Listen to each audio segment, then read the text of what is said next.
So good day out on the bike today. Went to Anstey's. Wasn't really feeling too great.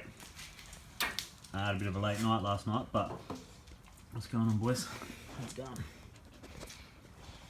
But spent some time setting this shock up. So I've now got no spacers in the negative chamber and one spacer. I'm back to one spacer in the positive chamber.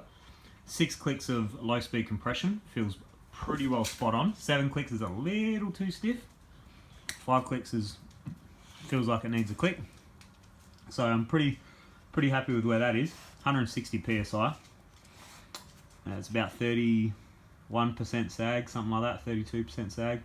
It's fairly high in the sag for the Patrol, but it's kind of where I like it. I wouldn't mind a little bit deeper in the sag, but I think I'm on the sweet spot. And rebound full fast, so rebounds as fast as it goes on that. Still going through the travel on a big hit, but much more supportive overall and carries speed quite well. So definitely happy with the way the MegNeg has improved. I wouldn't say it's improved the performance like a Luft cap would with your fork. It kind of seems, with the old fork anyway, with my old Lyric, the Luft cap really made the fork more plush and supportive. So it kind of improved a lot of things. This has just kind of made it more tunable. So it's open. So before I was with the standard can, I was maxed out with tokens. So Nardog plus 2.5. So maxed out with tokens and looking for a little bit more support. It wasn't carrying speed that well, and it just wasn't quite where I wanted it with the spring itself. Independent of what I could performance I could gain out of it with the low speed compression. So going up to 8 clicks in the old setting, in the old setup before this MegNeg can, I was getting to the point where I was getting too stiff with the compression, but still not having a lot of support there. So there was support through compression, but the spring itself just didn't quite feel right. Now that I'm opened up, so I've gone to 0 spacer, so 0 spacers positive and 0 spacers negative, and that kind of feels close to how it used to feel full of spacers with the standard can.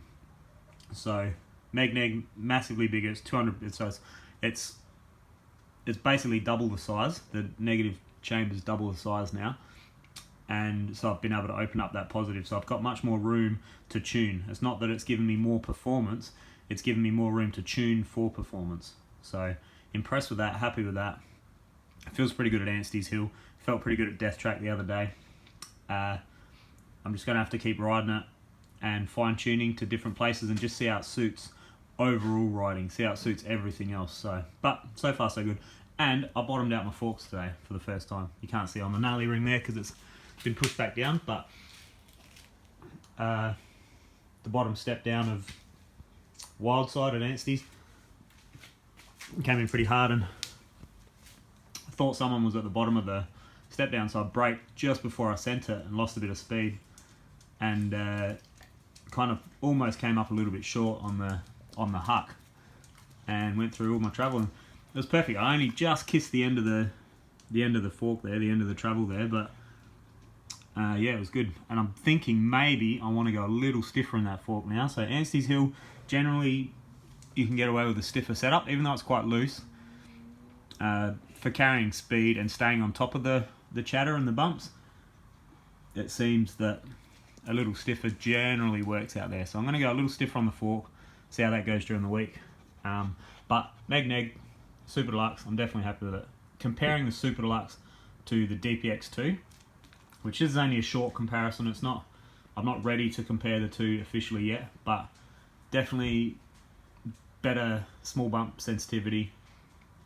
Support's good, support's on par now, so the DPX2 definitely had more support than the standard can, than this with the standard can. What's going on, boy? You happy? How about you? And yeah, so we've got better small bump sensitivity. It feels great, it's quiet, it's a really, really quiet back end. But what I will say, I just got this new derailleur from SRAM, so they hooked me up with warranty. And I'm definitely not looking a gift horse in the mouth here, but I'm trying not to look a gift horse in the mouth here. But this new GX derailleur, the clutch, is almost non-existent. Like, there's so little pressure in that clutch.